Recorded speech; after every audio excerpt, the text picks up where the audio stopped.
In today's video, I'm going to teach you how to add SPF record GoDaddy tutorial. SPF, or Sender Policy Framework, is a simple DNS text record that tells the internet which mail servers are allowed to send email for your domain.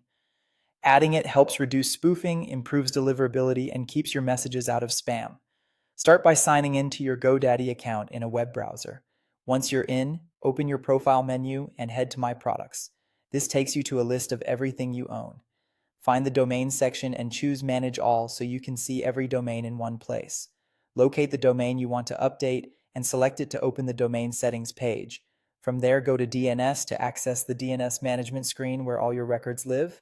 Now you're ready to add the SPF. Choose Add New Record. In the type selector, pick TXT because SPF is published as a TXT record. For the name or host field, use the @ symbol if you want the record to apply to the root of your domain. That's the most common choice. If your email is sent from a specific subdomain, enter that subdomain instead. For the value or TXT value, paste the SPF record provided by your email host. It will look something like VSPF1 followed by mechanisms such as include IP4 or IP6, and it typically ends with or all. A quick but important tip here. A domain should have only one SPF record. If you already see an SPF TXT record in your DNS, don't add another. Edit the existing one and combine the details so everything lives in a single record.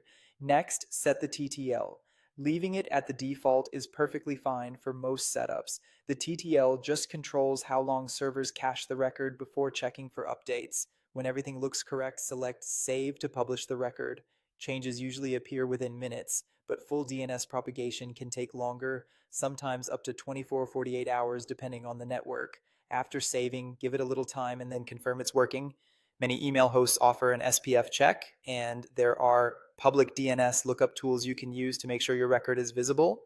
You can also send a test email and review the message headers for an SPF pass result once propagation completes. That's it. You signed in, navigated to your domain's DNS, added a TXT record, pasted your SPF value, kept TTL at default, and saved. With that in place, your domain is better protected and your email deliverability should improve.